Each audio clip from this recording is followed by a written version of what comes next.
Continuing now with our lead story, can the national media cover Donald Trump with any fairness at all? Joining us from Washington, Bob Woodward, associate editor at the Washington Post.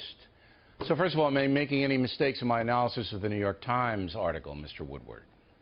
Well, it's not a matter of mistakes. I think this is not one of the New York Times' best stories. I think they've done lots of really good stories. I think we're all better off that the New York Times is in there investigating and analyzing and reporting on both of these candidates. As you know, it was the New York Times that really exposed Hillary Clinton's emails in a very significant way. So at the same time, in terms of the points you were making, the public is smarter than we think.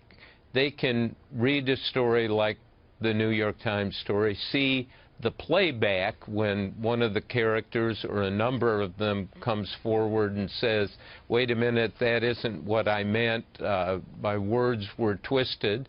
And so in a real way, I think the public can smoke this out. See, I disagree. I don't think the public can. And it takes an enormous amount of time to do that. You would have to read the article, then watch cable news, then figure out who the players were. But let's get to the specifics. All right, so sure. I raised two questions about the reporters. The first guy, Barbero, tweeted anti-Trump stuff. You're an editor. You let that guy report on Trump? Well, I don't know exactly what it was. I know he's done some very good stories, as I say. Oh, just trust me on this. He tweeted, because we have the tweets. He tweeted what did they snarky, say? It was more snarky than anything else. But it was clear that he doesn't like Trump. Would you, as an editor, allow him to report on Trump? I would look at that, and if they were inappropriate, of course you wouldn't want to. All right. I mean, it's snarky. I just wanted to get your judgment. As I said, you're a legendary guy. The second one is more problematic. She's a feminist. Trump is a beauty contestant purveyor. Do you let a feminist report on a beauty contestant person who's now turned politician? Well, of course, that doesn't condemn somebody and say they can't report on X or Y. Somebody is a conservative or a liberal. That doesn't mean they can't report. As we learn over the decades, the best reporters may have feelings and personal conclusions, and they can edit those and filter maybe so, those but things there were a out. there were a lot of charged words in that article. All right. Yeah, I didn't think it was one of their finest articles. Wait. Okay. If I'm an editor and I know there's a feminist woman in my newsroom who's brilliant, because I think this woman is an excellent reporter, I don't let her report on a guy like Trump, because Trump is the antithesis of that. And so I don't want any margin of error here. There are plenty of reporters who could do the story. Do you not see that?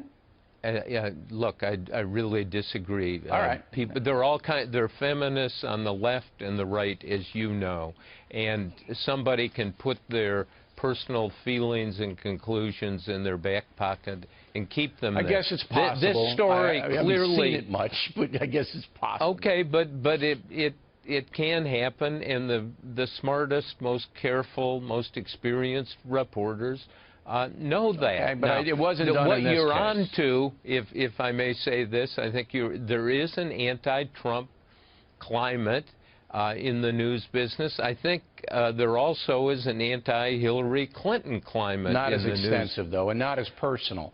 So let's get to you, the Washington Post, because you made headlines about a week ago with saying you're going to have a squad of guys and gals going out to look at Trump, and I'm sure you'll do the same with Hillary Clinton. Both candidates have a lot that people would like to know. So they're worthy articles. But I got to say, you know, I've read the Post editorials. The Washington Post despises Donald Trump on the editorial page. They despise the man. So it's going to be very tough for you guys to be fair. Oh, well, there's really a Chinese wall, and the news side, really, I mean, I know these editors. I work with them. Bob Costa at the Washington Post probably knows Trump and the Trump operation as well as anyone. He can be tough, but he's fair. 6 weeks ago, Costa and I interviewed Trump And you know, this guy Costa is 30 years old, and he has absorbed so much. He's tough-minded, but this is the quality which I think is often missing. The editor is 30 years old? No, Bob Costa, reporter, is 30 years old. He's 30 years old. Well, he's a young guy. Look, he's a young guy, and he has this quality which I think is the core of good reporting. He knows how to listen. Do you think that the standards of journalism covering the White House are as stringent as they were when you and your partner were doing Watergate, Bernstein?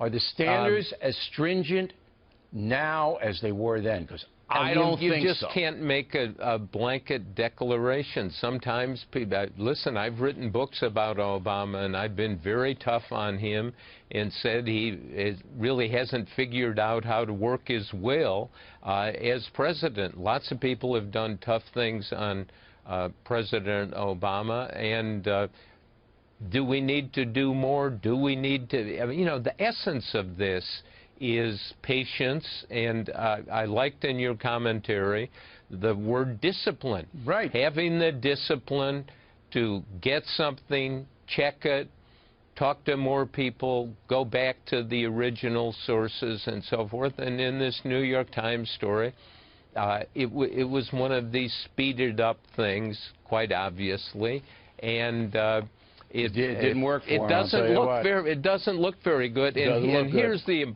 important element in this. Real fast. What it does is it invites comparison between Trump and former President Bill Clinton. And we know in the case of Bill Clinton, he had a sexual relationship with a young intern in his White House.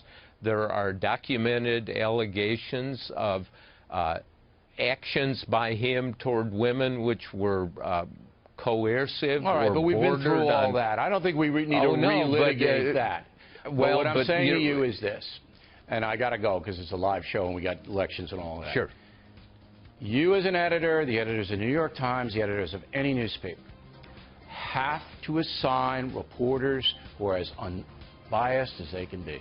Have to.